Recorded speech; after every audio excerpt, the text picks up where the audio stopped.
And we're back with episode 8 of TST&T. This will be our very first football episode, first non-baseball episode, because so far on this channel, we've exclusively done baseball stadiums.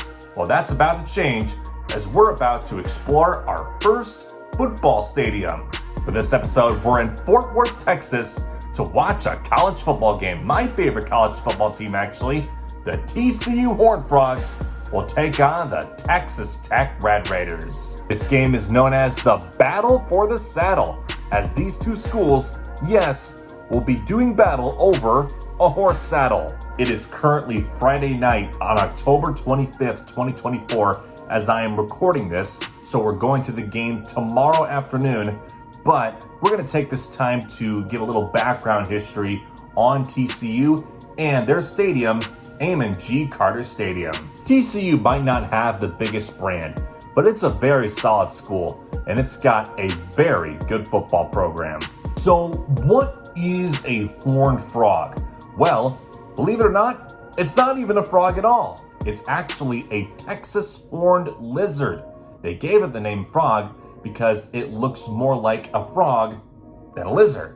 These creatures are often found here in Texas, as well as the rest of the American Southwest and even into Mexico. TCU got that nickname when the school was figuring out what it was going to call itself, and legend has it that the football field was filled with these creatures at one point, and the nickname made perfect sense. TCU has 2 national championships in 1935 and 1938, and in those years, they were led by Sandy Baugh, who is in the Pro Football Hall of Fame, as well as the program's lone Heisman Trophy winner, Davey O'Brien. He won it in 1938.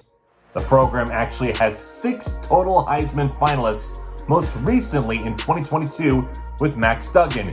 He is from Council Bluffs, Iowa, which is just across the Missouri River from Omaha. The program also has 6 total alums who have been inducted into the College Football Hall of Fame. The program's most famous alum might be LaDainian Tomlinson, who played for the Frogs from 1997 to 2000 and was an All-American running back at TCU.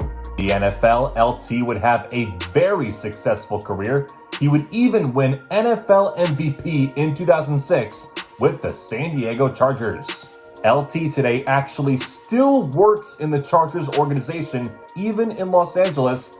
He's a special assistant for the ownership group. So TCU's home venue is, in my opinion, one of the most underrated college football venues in the country, Amon G Carter Stadium. Amon Carter contributed a lot to the stadium's construction. That's why the place is named after him. Carter was a booster for Fort Worth and worked as a publisher for the Fort Worth Star-Telegram. The place was originally built in 1930 and has undergone some major renovations in recent decades as the program, and really the whole school, has transitioned from the WAC to Conference USA to the Mountain West to where they are now, the Big 12. 2010 to 2012, the place underwent a $164 million renovation that made it completely unrecognizable from what it previously was. He rebuilt the whole stadium above the ground level and a bit below.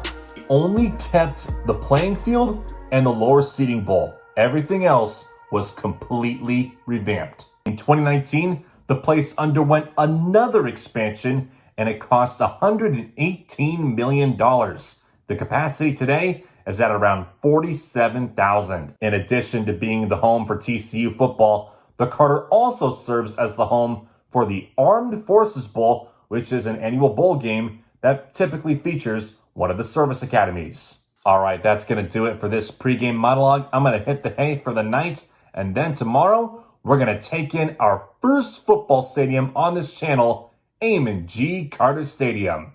Let's go Frogs! All right, it's game day, and this is Frog Alley, a very popular pregame hangout spot. They've got food, they've got music, they've got games. It's a great time.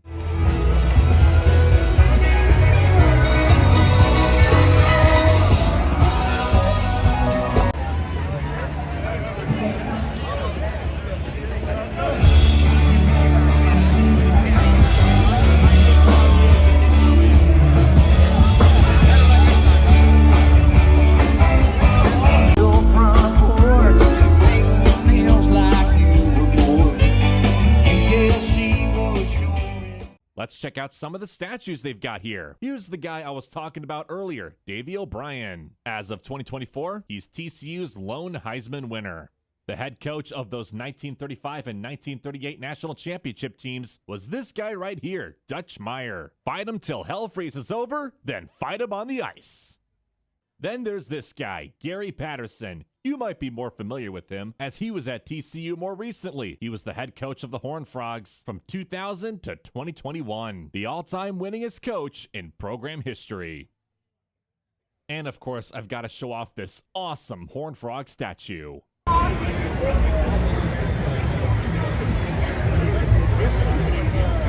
Walk inside the TCU Hall of Fame and check out their national championship trophies. I don't think these were the actual trophies they gave out in the 1930s, but championships are championships. All right, time to make our way inside. Let's do our concourse tour.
That right there is the frog horn. You're gonna hear that thing a bunch of times in this episode. So the horn was a gift from the Burlington Northern Railroad Company. Originally built in 1994, the horn was made after then head coach Pat Sullivan wondered why TCU didn't have any unique traditions that appealed to the crowd. He was speaking to a group of alums who recalled an incident in 1958 where a group of frat bros snuck in a train horn into the stadium, and then when TCU scored, they blew it. But the horn kept blowing for 15 minutes straight until the air in it ran out, forcing the game to be stopped, and the frat bros got booted out of the stadium. They then decided to make a horn that they could more easily operate and had help from Burlington Northern. In my opinion, it produces the most beautiful sound in college football, although I try not to get too close to that thing because make no mistake, it is loud. 120 decibels to be exact.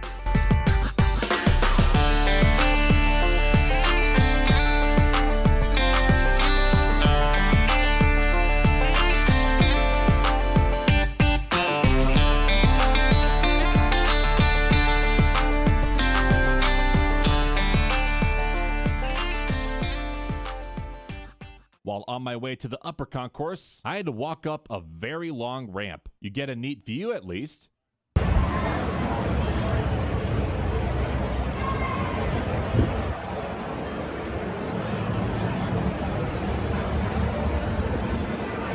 Here's what a view of what the upper concourse would look like if you sat here.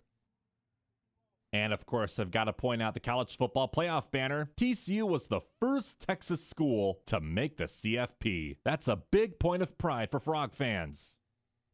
All right, let's begin our walk of the upper concourse, beginning with a nice view of downtown Fort Worth, and then I'm going to make my way past the Texas Tech band who made the trip from Lubbock.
This was the only team store that I could find in the stadium. It's pretty small. Didn't buy anything from here, but I do like those foam fingers of the Horned Frog sign. Allow me to introduce you to one of the finest mascots in college sports, Super Frog, TCU's mascot. They give him a pretty dramatic introduction.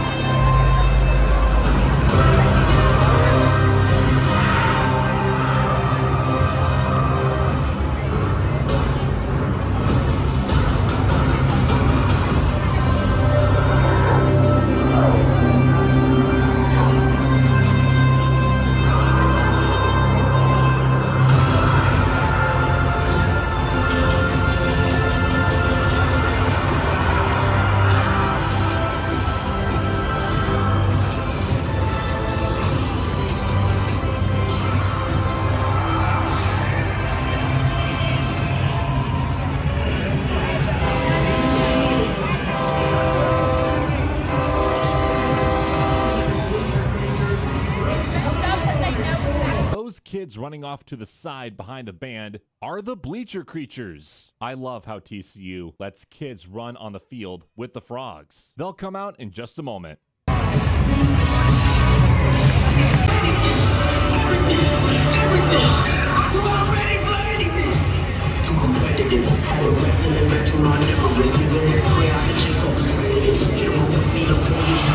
Can't just walk up to me, talking to me, ain't no telling my reaction, I can black out. This is such an experience, and it's always one on the next side.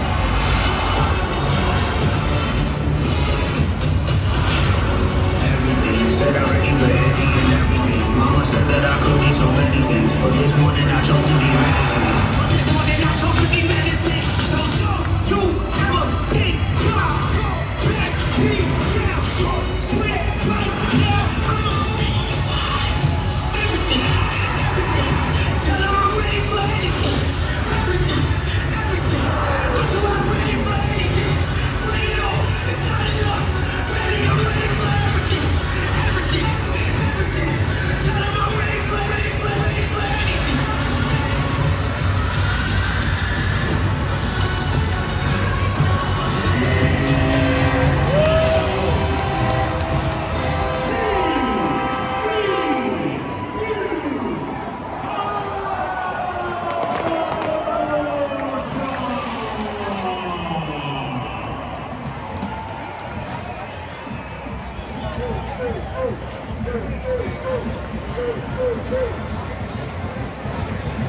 All right, folks, it is kickoff time at the Carter. On TCU's first offensive possession, they scored. Savion Williams ran 35 yards to the house.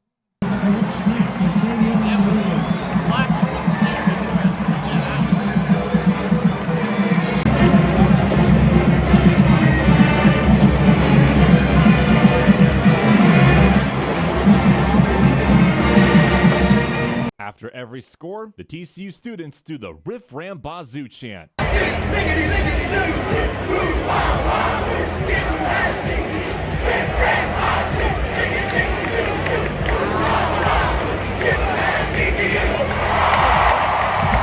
Not long later, TCU would score again. This time, Savion Williams would take a pass and would go 75 yards back to the house.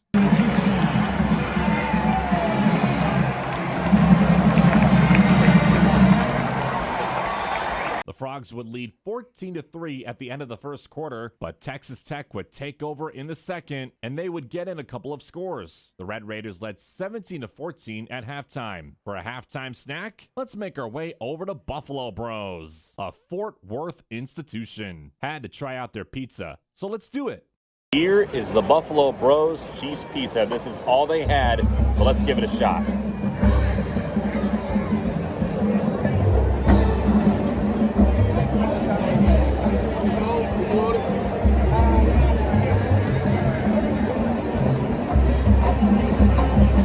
Yeah, very good. Pretty darn cheesy. Reminds me a lot of Pizza Hut, but yeah, it'll do. Texas Tech would push the lead out to 31-14 with 6 minutes left in the third. But in the waning minutes of the quarter, the Frogs would find the end zone once again on a 1-yard run by Jeremy Payne.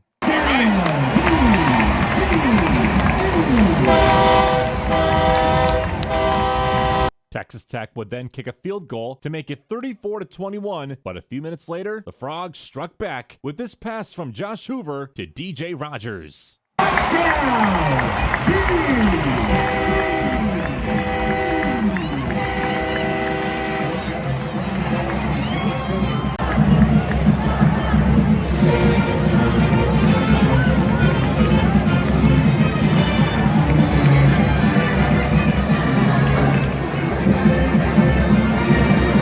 Not long later, the Frogs would seize the lead back on an 84-yard touchdown reception from Eric McAllister. It happened too quick for me to get it on camera, so you'll see the replay on the scoreboard.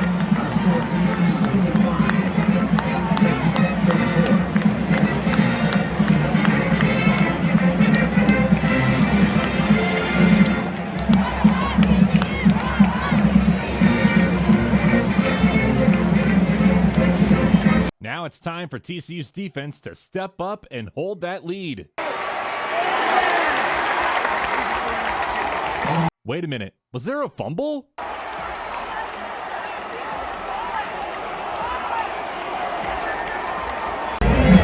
The refs originally thought the Texas Tech quarterback was down, but after further review...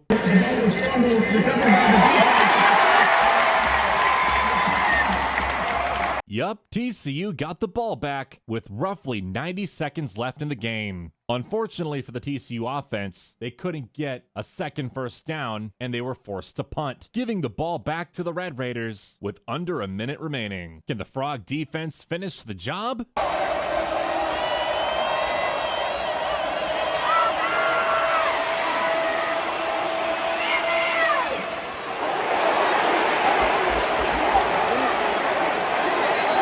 Flag the play.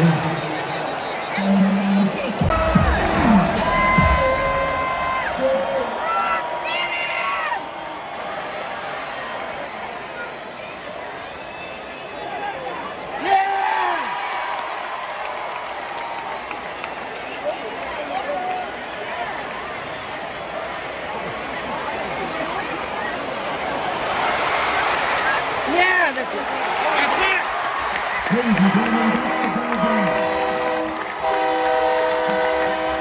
You know it, baby. The Cardiac Frogs completed the comeback.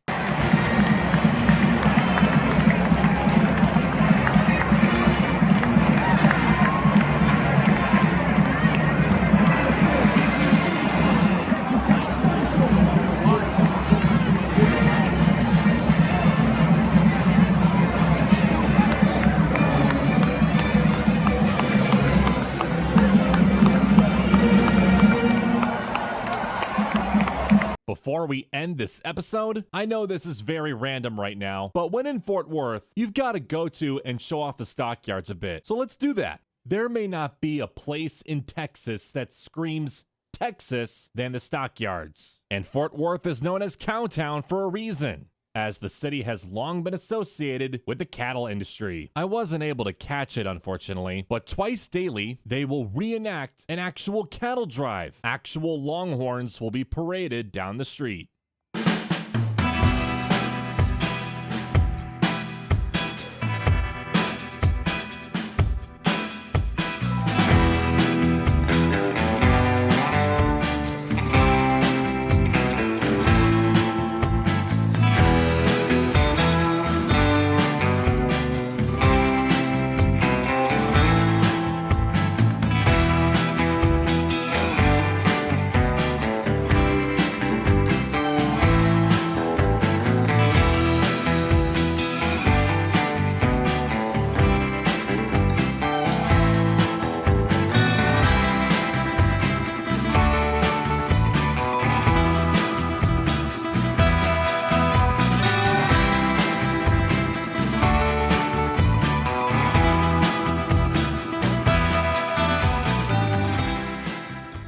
An incredible game here at the Carter.